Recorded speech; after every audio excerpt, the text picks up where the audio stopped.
Muchas gracias, presidente. Muchas gracias, señor Salas, por comparecer. Estamos ante, como usted sabe, un contrato bastante complejo. Un contrato bastante complejo desde su inicio, la misma fórmula de adjudicación, donde de 700 puntos, 500 se le dan a temas como la retribución del concesionario y 100 a plan económico financiero y 100 a valoración de la estructura financiera, en el que, a mi juicio, se tratan temas redundantes, por lo menos en estos 200 puntos. Bueno, pues hace que el análisis y, sobre todo, desde su perspectiva, tenga que ser un poco complicado. Lo primero que le quería preguntar es el pliego de condiciones administrativas. ¿Quién lo redactó? Lo digo porque creo que es una de las claves de este proceso, sobre todo un proceso en el que los costes han crecido de una manera desmesurada y una de las responsables es la fórmula retributiva. Si recuerda usted, con respecto a la fórmula retributiva, ¿qué características fundamentales tiene? Que precisamente, aparte del que ayer tratamos notablemente, los reequilibrios y la banda de oscilación del TIR, aparte de eso, ¿qué fórmulas tiene las retribuciones para impedir que se disparen los costes? Después, ¿qué reparos? Le voy a dirigir preguntas no solo como interventor general, sino como el responsable de la intervención y, por lo tanto, de donde han actuado los distintos interventores. ¿Qué reparos más significativos han existido en la ejecución de la obra? ¿Se hicieron en algún momento modificaciones en el proyecto de obras sin contar con la autorización previa? Ya ha hecho alguna referencia, pero ha hecho referencia más a fórmulas, a cuestiones administrativas. Lo que le estoy preguntando es si ha sucedido, como en tantas otras obras, que primero se hacen las reformas y después se viste el expediente. ¿Cuáles han sido las principales discrepancias con la concesionaria? ¿Ha intervenido en algún momento en los temas que han sido objeto de contencioso en cuanto a la aplicación de distintos criterios? Por ejemplo, con respecto a la reposición. Una de las cuestiones esenciales está en las modificaciones. Ha hecho referencia a algunas de ellas. Bueno, algunas realmente sí están justificadas, es decir, es objetivo que se pasa de 135.000 metros cuadrados a 181.000, que de 678 se pasa a 744 camas, pero después ha hecho referencia, y me imagino que es porque en algún momento alguien le remitió un informe que decía eso, pero que después tuvo que ser mejorado y ampliado posteriormente, porque fundamenta la modificación en la acreditación como hospital universitario, y habla de un instituto de investigación médica que no se ha puesto en marcha, por cierto. Habla del cambio de ubicación del edificio industrial y conexión con el Divino Vallés. Por cierto, la conexión ya estaba prevista en el expediente y no se ha realizado. Aparte de que el primer modificado es a coste cero, pero después resulta que no es a coste cero, como se ve con posterioridad. Habla de razón para la modificación, no estoy siendo exhaustivo, de la construcción del helipuerto, que ya estaba prevista en el proyecto original. Es decir, que las razones de los modificados tienen, en parte, razones objetivas y, en parte, razones que solamente estaban en la mente del que tenía que, en un momento determinado, que justificar una modificación cuyo criterio de oportunidad, por cierto, ya he escuchado que usted no ha ejercido en ningún momento el tema de hacer un análisis de oportunidad, que evidentemente ya lo ejercían la consejería respectiva, pero bueno, lo que le quiero manifestar es que buena parte de estos modificados no tenían una justificación concreta o una justificación real. Hay una cuestión que es muy importante las modificaciones, que son los precios. ¿Qué labores realizaron para la comprobación de los precios, tanto en las obras como en el equipamiento? En las obras, aquellos que tuviesen referencia en el pliego de condiciones o en la oferta de concursos, me imagino que irían ahí, pero habría otras muchas que no estaban ahí recogidas y que, por lo tanto, serían objeto de controversia. Y en el equipamiento está clarísimo, es decir, en el equipamiento, qué actuaciones se realizaron para comprobar que los precios a los que les estaban planteando estaban de acuerdo con lo de mercado.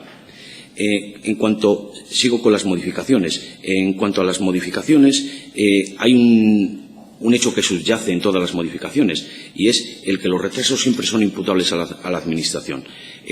Aceptó pacíficamente, en el sentido que da pacíficamente el derecho, esta interpretación de que siempre la culpa de los retrasos será la Administración. En concreto, me parece que el primer modificado es el ejemplo más claro, donde la obra ya estaba fuera de plazo.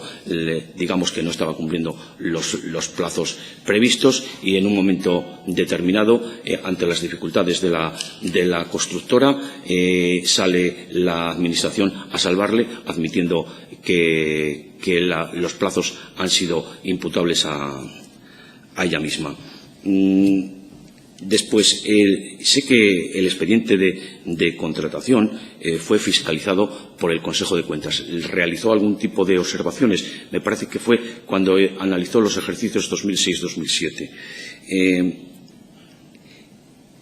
Habla de que la participación de la intervención en la comprobación de los incrementos de inversión. Tiene referencia con lo que le hice anteriormente. ¿En qué ha consistido la participación de la intervención? ¿Qué es lo que ha comprobado? Y con respecto a la comprobación, aunque tendremos ocasión de analizarlo más profundamente cuando venga el interventor delegado que asistió a la puesta a disposición de la obra y del equipamiento, ¿qué deficiencias se observaron en la recepción de dicha obra y de dicho equipamiento? ¿Qué referencias más notables? Y se lo digo porque una de las cosas que estoy buscando, y evidentemente no es responsabilidad de la intervención, pero la intervención está al lado, es las deficiencias en la construcción de ese hospital, deficiencias materiales, que evidentemente son responsabilidad del jefe de obra, es decir, de su vigilancia, pero de alguna forma la intervención tiene que haber comprobado qué obras se ejecutaron, qué obras no se ejecutaron, y cuando le estoy diciendo, por ejemplo, que la conexión con el Divino Vallés, entiendo que si la conexión con el Divino Vallés no se realizó, en algún momento se haya descontado del volumen de la obra, porque tanto en el proyecto inicial como después en la modificación se habla de dicha conexión.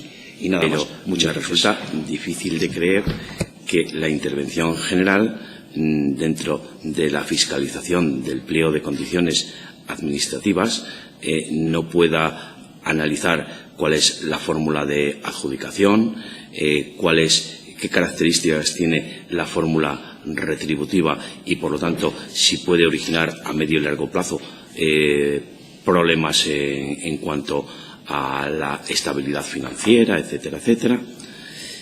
La verdad es que me parece curioso, pero si lo dice el interventor general, evidentemente habrá que creerle, porque desde luego lo que se lo he dicho a los comparecientes anteriores, no tengo ninguna duda, o por lo menos no tengo elementos suficientes como para poner en duda la legalidad.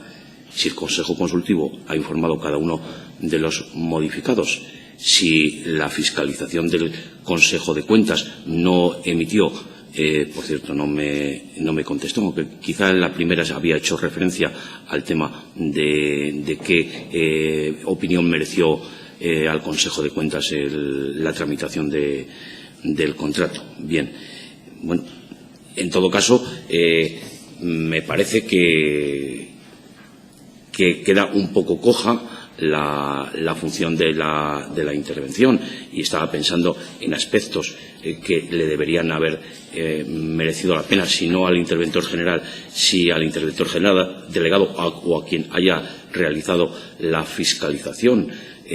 No renunciar, porque cuando la ley habla de las funciones de la intervención, no solamente, como usted sabe bastante mejor que yo, no solamente habla de legalidad, habla de criterios de oportunidad. Y cuando estamos hablando de renunciar al criterio de oportunidad, estamos renunciando a decir que una fórmula retributiva puede ser onerosa en el futuro. Puede suponer renunciar a decir que cuando estamos concediendo del orden de 80 millones por el lucro cesante en los reequilibrios, a lo mejor la fórmula más segura financieramente para la comunidad era justamente la de haber aumentado los plazos. Además, estamos hablando de un contrato que se ha incrementado en términos reales el 50%. En ese ámbito, la intervención seguramente no tiene nada que decir con respecto a que de alguna forma se han lesionado los intereses de los licitadores que acudieron a un contrato que estaba en 209 millones de euros en términos netos, sin inclusión de IVA, y que acaba en 314. Bueno, pues la verdad es que, perdóneme, pero me resulta sorprendente. Con respecto al tema que a mí yo le he dado mucha importancia, porque creo que la tiene, me quiere decir que en las modificaciones no hay que fiscalizar los precios a los que se le da a las nuevas obras y al nuevo equipamiento, para comprobar que están dentro de las condiciones del contrato o que están dentro de las condiciones de mercado, porque en el equipamiento resulta difícil, ya que estamos hablando de algo que no estaba previsto en el primer contrato. Bueno, pues si eso es así, si la intervención solamente tenía que hacer un informe de legalidad, pues no tenemos nada que decir, porque eso ya está dicho, ya lo ha dicho sobre todo el Consejo Consultivo.